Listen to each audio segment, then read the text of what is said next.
예수를 위하여, 이런 제목으로 함께 하나님의 말씀 나누겠습니다. 사람은 누구나 무엇을 위하여 혹은 누군가를 위하여 살아갑니다. 어떤 사람은 돈을 위하여 살아가기도 하고요.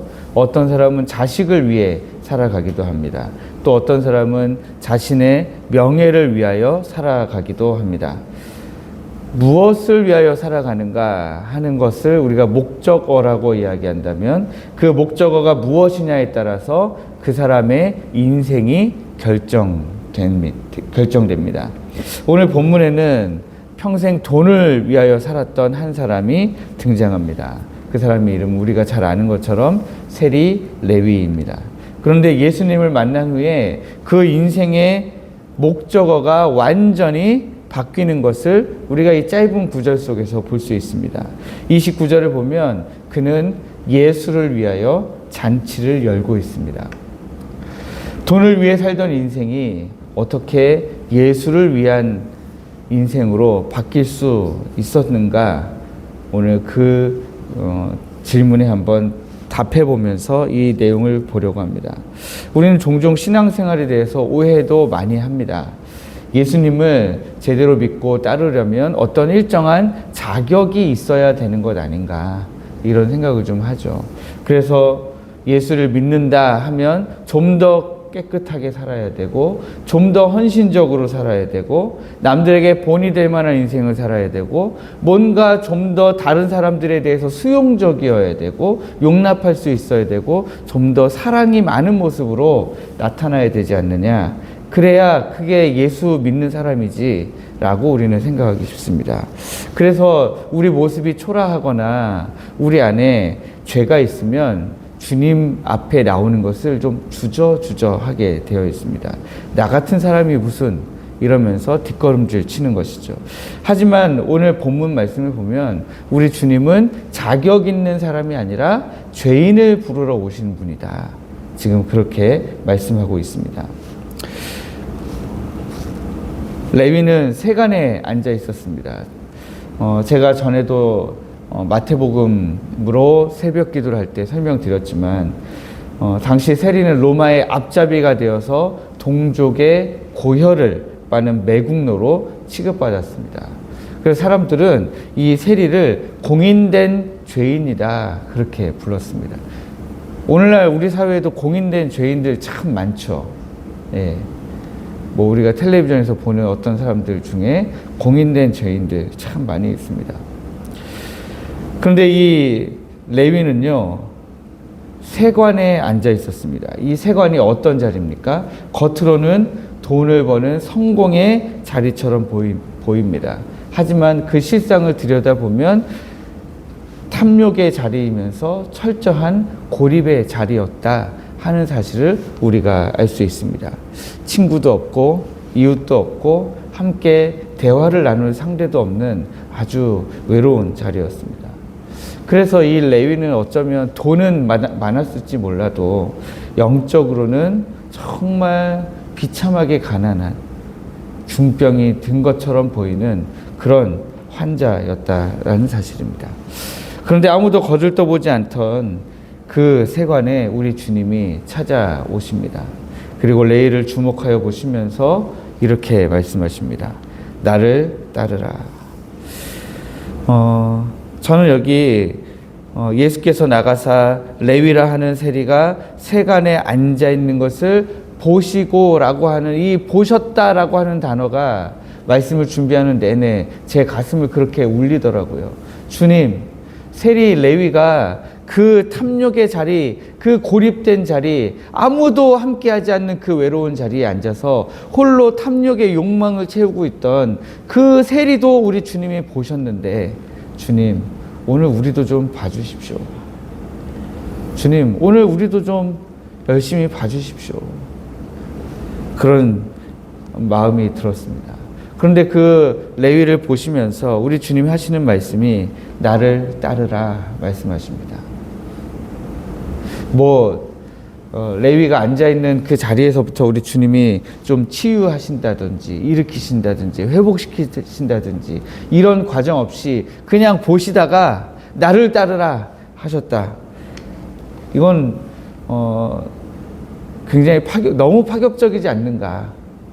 그래서 저는 주님, 이 파격적인 은혜 우리 교회에도 좀 부어주십시오.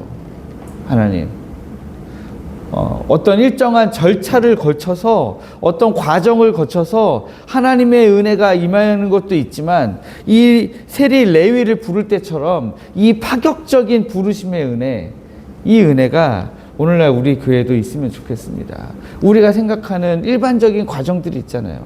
이것 배우고 저것 배우고 이런 시간들을 보내고 저런 시간들을 보내고 하나님의 응답을 이렇게 한번 경험하고 저렇게 한번 경험해서 우리의 믿음이 성장해 나가고 성숙해 갈 수 있지만 하나님, 오늘 우리 교회는 그거 다 거칠 시간 없으니까 하나님의 파격적인 은혜로 우리 교회 모든 성도들을 좀 불러주십시오.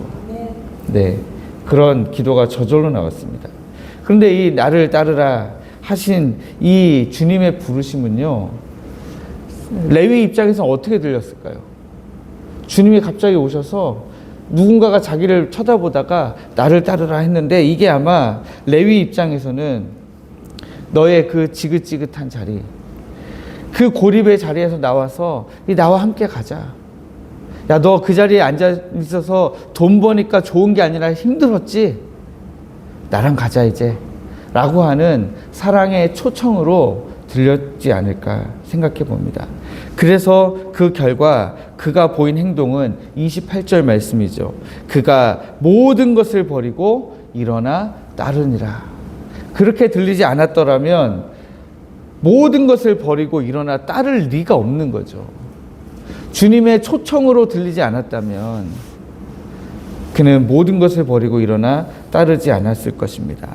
뿐만 아닙니다. 29절 말씀에 보니까 레위가 예수를 위하여 자기 집에서 큰 잔치를 열었대요. 아니, 지금까지 돈을 위해 살았던 사람들이 수전노라고 손가락질하던 인간인데 그 인간이 예수님께서 부르니까 모든 것을 버리고 일어나 따를 뿐만 아니라 예수를 위하여 자기 집에서 큰 잔치를 열었대요. 예수님의 부르심도 파격적이지만 이 레위의 응답도 너무 파격적이에요. 저는 우리 교회를 향한 하나님의 부르심도 파격적이었으면 좋겠지만 우리의 응답도 파격적이었으면 좋겠습니다. 하나님이 우리 교회를 부르실 때, 하나님이 우리 교회에 파격적인 성령의 은혜를 부으실 때 우리의 응답도, 우리의 반응도 파격적이어서 세상이 우리 교회를 보고 좀 놀랐으면 좋겠습니다. 아멘.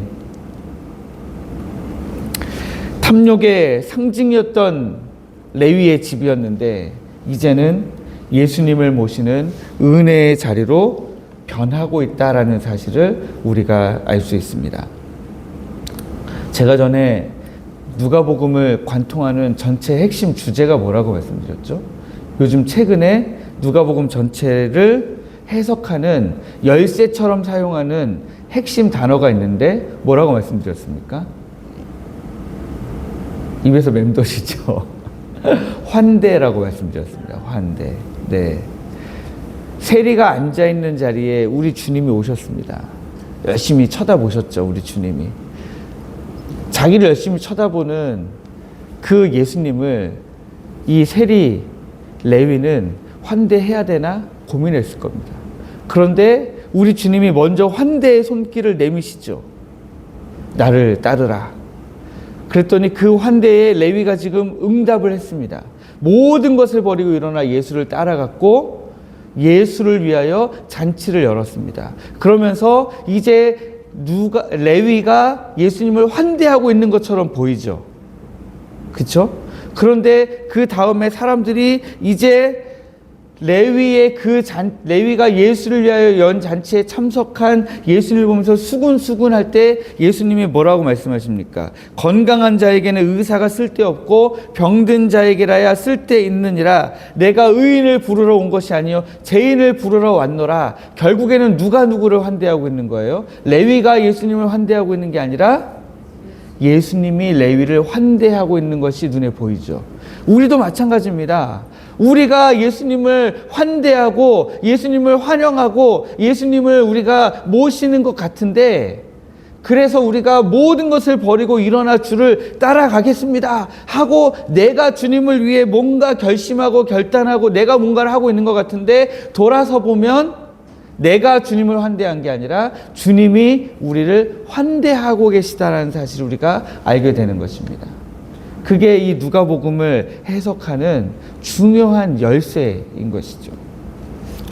이 복음에 담긴, 이 극적인 변화 속에 담긴 복음의 핵심은 뭐냐? 첫째, 나를 따르라는 전적인 은혜입니다. 예수님이 레위를 부르신 것은 레위를 이렇게 보시니까 이 자식이 이거 쓸만하겠네 해서 레위를 주목해서 보시다가 나를 따르라 하신 것이 아니다라는 거예요. 레위를 부르신 이유는 딱 한 가지입니다. 그가 죄인이기 때문에 부르신 것입니다. 누구보다도 죄인이었기 때문에 우리 주님이 그를 환대해 주신 것이죠. 예수님은 재판관이 아니라 의사로 오셨습니다. 그러므로 우리 주님이 우리를 향해서 레위를 부르신 것처럼 똑같이 나를 따르라 부르신다라는 것은 자격을 묻지 않는 주권적인 치료의 손길이다라는 사실을 우리가 기억하시면 좋겠습니다. 두 번째는 모든 것을 버리고 라고 하는 이 레위가 보여준, 그가 모든 것을 버리고 일어나 따르니라 하는 것은 가치의 전환이라는 거예요. 관점의 전환이라는 것입니다. 지금까지 내가 중요하게 생각하고 살았던 것이 A라는 것이었다면, 돈이었다면, 자식이었다면, 명예였다면, 내 위신이었다면, 이제는 그 내가 중요하게 생각했던 가치를 다 버리고 더 좋은 것을 따라가라는 거예요. 레위가 모든 것을 버리고라고 했을 때 그 모든 것은 희생이 아니에요. 내가 지금까지 가지고 있던 것보다 더 좋은 것을 발견했기 때문에 더 좋지 않은 것들을 그냥 버려버린 것입니다. 마치 어떤 사람이 쓰레기를 손에 쥐고 있는데 이게 쓰레기인지 모르고 살았어요. 이 쓰레기인데 그냥 너무 중요한 줄 알고 살았어요. 그러다가 어느 날 다이아몬드를 보니까 다이아몬드에 비해서 내가 손에 쥐고 있는 이건 쓰레기네 라는 사실을 어느 날 깨달았습니다. 그래서 그것을 버려버리고 다이아몬드를 가지게 됐어요. 그러면 여러분, 내가 쓰레기를 가지고 있다가 버려버리고 다이아몬드를 가졌을 때 이거 희생입니까? 희생이라고 우리가 말하지 않죠. 다이아몬드라는 것을 얻기 위해서 내가 쓰레기를 버려버린 거죠. 마찬가지입니다. 모든 것을 버리고라는 말은 내 인생의 주인이 돈에서 예수님으로 바뀌었다라고 하는 신앙 고백인 것이죠. 사도 바울도 디모데전서 1장 15절에서 이런 고백을 했습니다. 미쁘다 모든 사람이 받을 만한 이 말이요, 그리스도 예수께서 죄인을 구원하시려고 세상에 임하셨다 하였도다. 그런데 그 주님이 구원하시려고 하는 죄인 중에 내가 괴순이라. 네. 사도 바울이 하나님 앞에 구원받았을 뿐만 아니라 하나님 손에 붙잡혀서 사도로 쓰임받은 가장 커다란 이유는 그가 죄인 중에 괴수였기 때문입니다.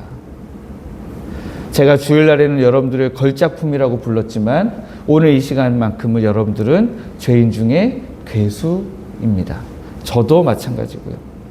우리가 죄인 중에 괴수였기 때문에 우리 주님을 만날 수 있었다라고 하는 것입니다. 주님을 만났기 때문에, 그 은혜가 너무 크기 때문에 평생 나만을 위해서 살았던 레위가 이제는 예수를 위하여 사는 삶으로 변화되었다라고 하는 것입니다. 오늘 주님은 우리에게도 동일하게 말씀하십니다. 나를 따르라. 여러분은 지금까지 누구를 위하여, 무엇을 위하여 살아오셨습니까? 여전히 세상의 세간에 앉아서 움켜쥐는 것을 행복이라고 생각하면서 살지는 않으셨습니까? 우리 주님의 부르심은 우리에게 특별한 희생과 헌신과 섬김을 요구하시는 것이 아닙니다. 더 좋은 것을 우리에게 내밀고 계시다라는 것입니다. 죄인이었던 자리, 병들었던 자리, 그 자리에서 이제 일어나 생명의 잔치로 우리가 함께 나아가기를 원합니다. 오직 예수를 위하여 살아가는 가장 복된 인생 되시기를 주님의 이름으로 축복합니다.